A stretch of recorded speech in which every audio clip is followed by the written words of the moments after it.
हनुमान के विकास में योगदान दिए बिना कैसे रह सकती थी।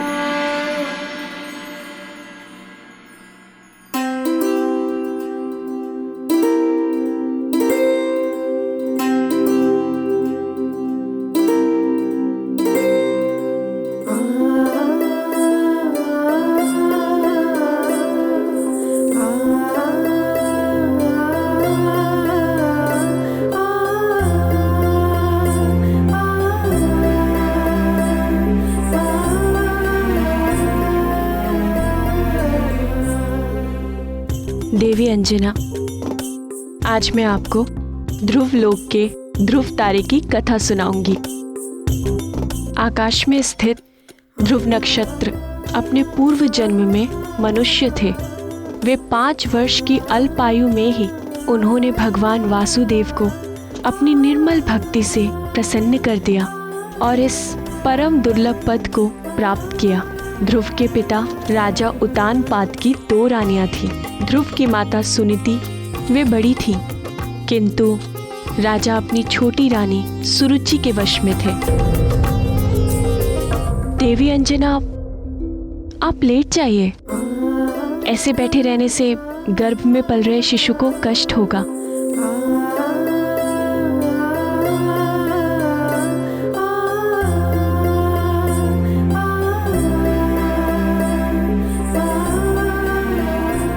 राजा सदैव ध्रुव की सौतेली माँ और उनके पुत्र उत्तम के पास ही रहते।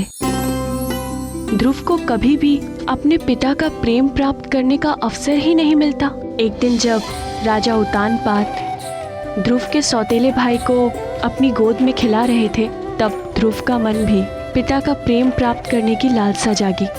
वो अपने पिता की गोद में जा ही रहा था कि उनकी सौतेली माँ ने उनका हाथ खींचकर उन्हें नीचे ढकेल दिया। सौतेली माँ के कटु वचनों से बहुत ही आहत हुआ। ध्रुव की माता सुनीति चाहकर भी अपने पुत्र को पिता का प्रेम दिलाने में समर्थ नहीं थी। इसीलिए उन्होंने ध्रुव को परम पिता भगवान नारायण का प्रेम प्राप्त करने के लिए उनकी भक्ति करने का उपदेश दिया। अब मैं नारायण की भक्ति करूंगा, मैं उनसे प्रेम करूंगा, फिर वो भी मुझसे प्रेम करेंगे।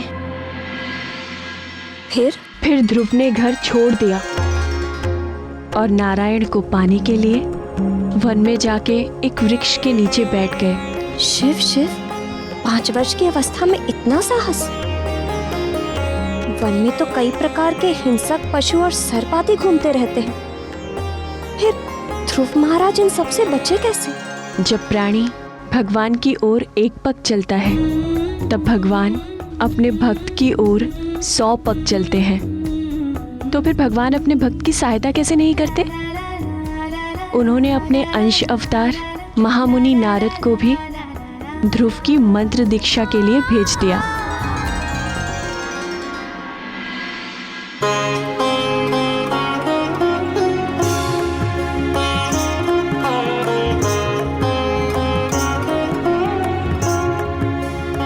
मेरे पीछे बोलो वत्स।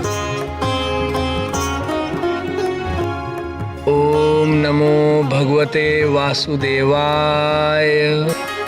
ओम नमो भगवते वासुदेवाय। ओम नमो भगवते वासुदेवाय। ओम नमो भगवते वासुदेवाय।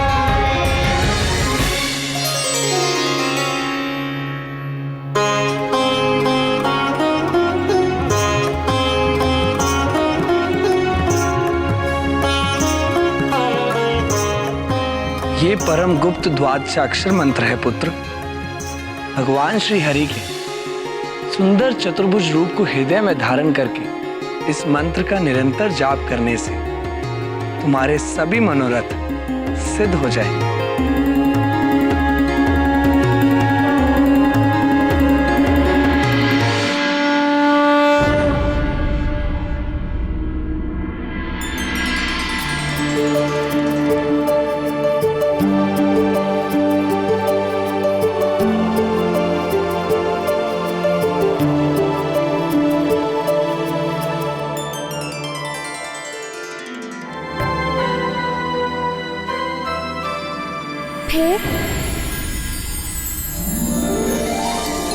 क्या हुआ?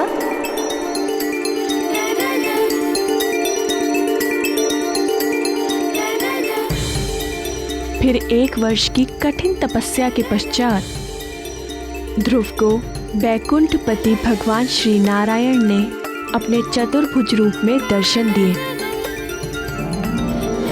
ओम नमो भगवते वासुदेवाय। पुत्र,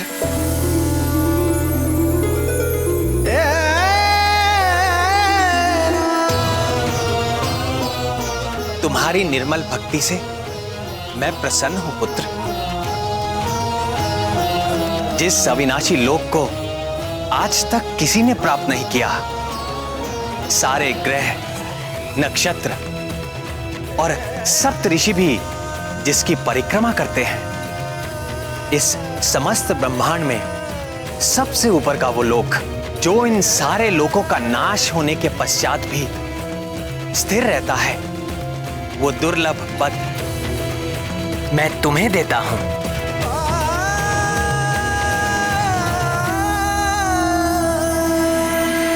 आशीर्वाद के पश्चात ध्रुव ने वर्षों सफल जीवन व्यतीत किया और अंत में ध्रुव तारा के रूप में स्थित हो विख्यात हुआ।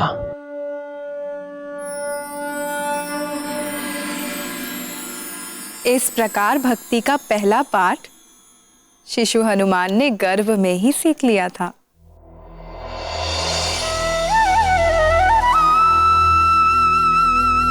ये समस्त ब्रह्मांड मेरे वश में है, किंतु मैं अपने भक्तों के वश में हूं।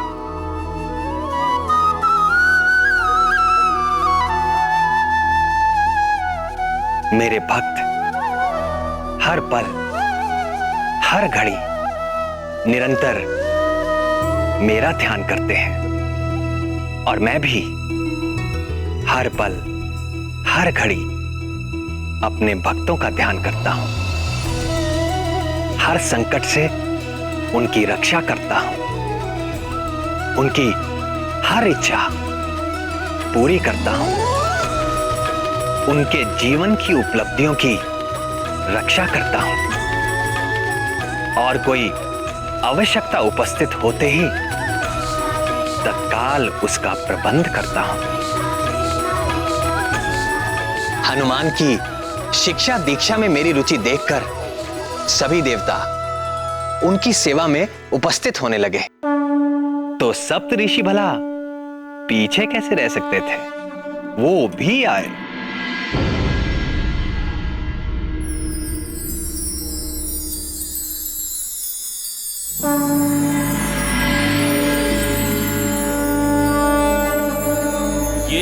येनाबद्धो बलिराजा दानवेन्द्रो महाबलः तेन त्वामपि बध्नामि रक्षे माचल माचल।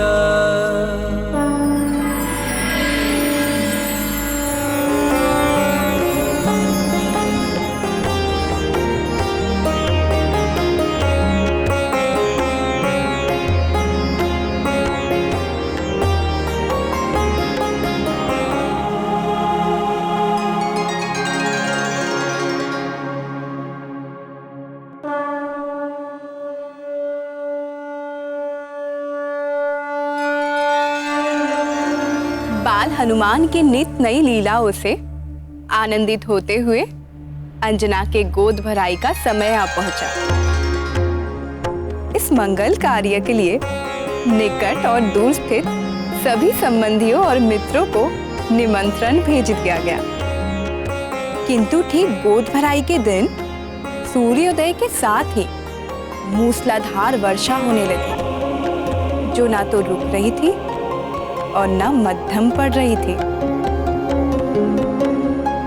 तो क्या गोद भराई नहीं हो सकी? मंगल मूर्ति हनुमान के जीवन में ये कैसा मंगल आ गया दीदी? इसी चिंता से तो अंजना भी व्याकुल थी।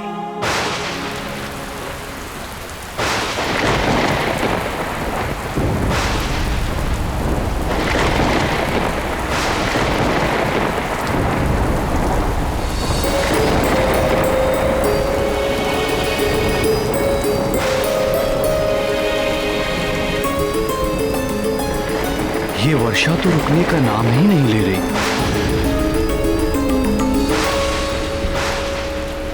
तुम निराश ना हो अंजने, ऐसी भी वर्षा नहीं हो रही कि लोग आ ना सके।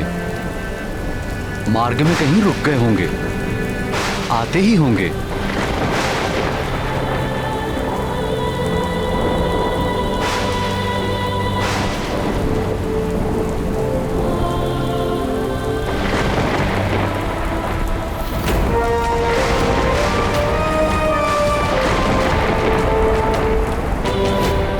हे सदाशिव, मेरे लाल के प्रथम उत्सव में यह अशिव अमंगल बाधा क्यों? आपने तो कहा था कि वो आपका तेज होगा। आपके अपने अंश स्वरूप के साथ ऐसा अन्याय क्यों?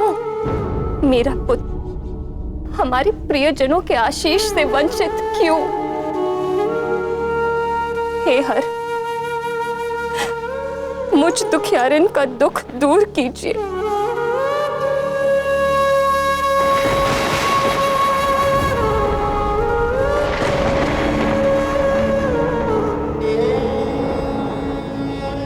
हे गौरी, हे कृपा कर, आप तो जगत जननी जगदम्बा हैं। आप तो भोले बाबा की तरफ विरक्त वैरागी नहीं है माँ। आप तो अपने संतान के दुख दूर करने के लिए सदैव तत्पर रहती। यदि मुझसे कोई भूल हो गई हो तो उसका दंड आप मुझे दीजिए,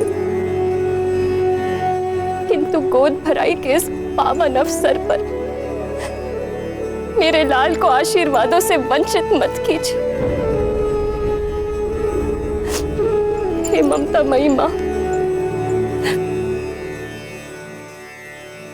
मैं अपना आंचल फैलाकर आपकी ममता की भीख मांगती।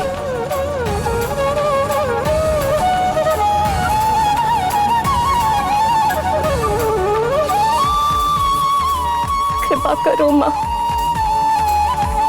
कृपा करो, कृपा करो।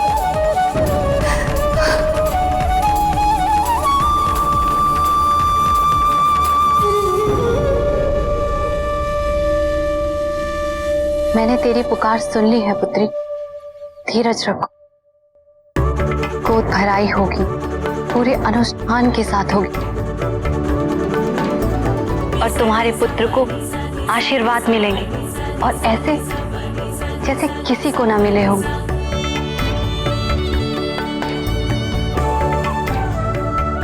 हनुमान पर मेरी और भूत भावन भगवान भोलेनाथ की कृपा तो स्वाभाविक है, पर जब अंजना को जगत जननी शक्ति स्वरूपा पार्वती जी का आशीर्वाद मिल गया तो उसके कार्य में आने वाले सारे विघ्न निष्फल तो होने ही थे।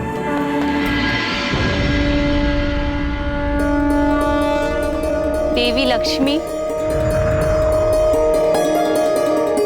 देवी सरस्वती, आइए इंद्राणी सची देवी, चंद्र मोहिनी रोहिणी, आप भी आए। भानुप्रिया संज्ञा, देवी छाया, इस मंगल कार्य में सम्मिलित होने के लिए आप दोनों भी आइए।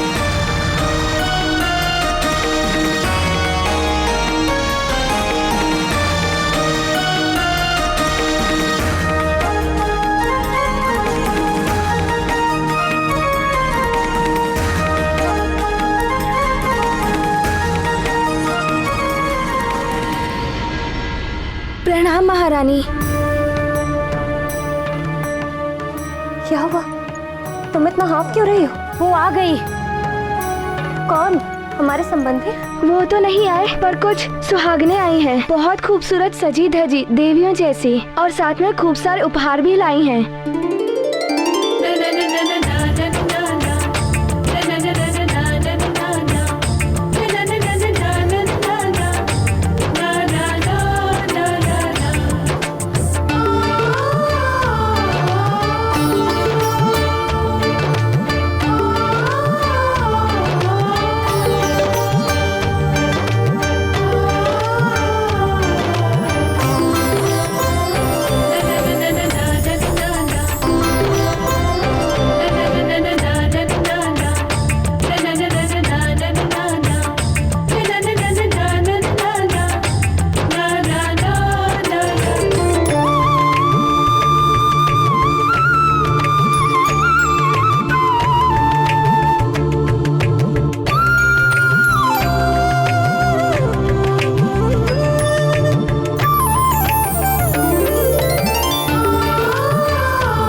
अच्युतानंद गोविंद नामोच्चारण भेषजाल नश्यन्ति शकला रोगः सत्यम सत्यम वदाम्यहम्।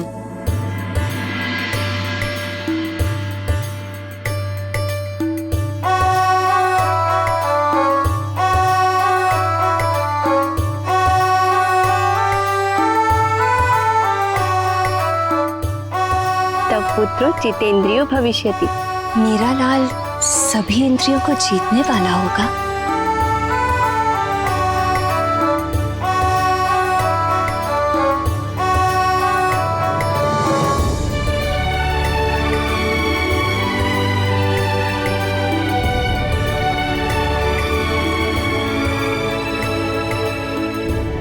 दैत्य कार्य विघातको भविष्यति। राक्षसी आचरण को मिटाने वाला होगा मेरा लाल।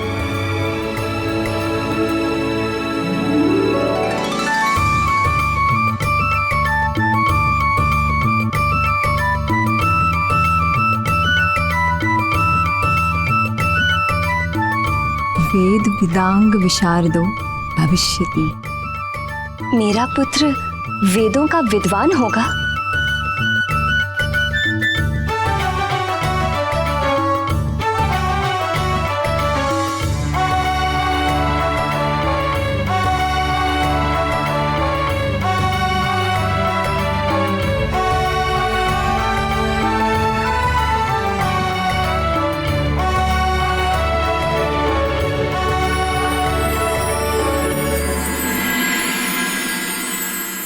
भोले जैसा भोला होगा।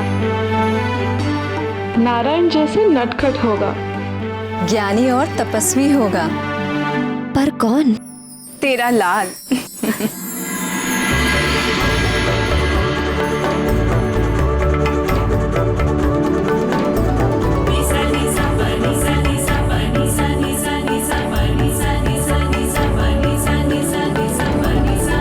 प्रसाद का सेवन करते ही अंजना को महादेव की कही बात का स्मरण आता है और फिर स्वयं माता पार्वती एक ग्वालन के रूप में अंजना को आशीर्वाद देने आई। गर्भ धारण करते ही अंजना के भीतर एक असाधारण शक्ति का विकास होने लगा और उस शक्ति का स्रोत अंजना के गर्भ में पल रहे महाबली हनुमान ही थे। आज मैं आपको बताऊंगा महाबली हनुमान के गर्भकाल की कहानी। अंजना के गर्भ में विकसित हो रहे हनुमान के खाने और खेलने की सारी विलक्षणता अंजना में उजागर होती रही। किंतु हनुमान ने इन सबसे भी बढ़कर रुचि स्वामी के लीला कथाओं में प्रकट की। अंजना के स्वामी वानर राज केसरी की कथाओं में? अंजना के स्वामी नहीं, सारे जगत के स्वामी, हम सब के स्वामी, सांवरे सलोने श्याम सुंदर।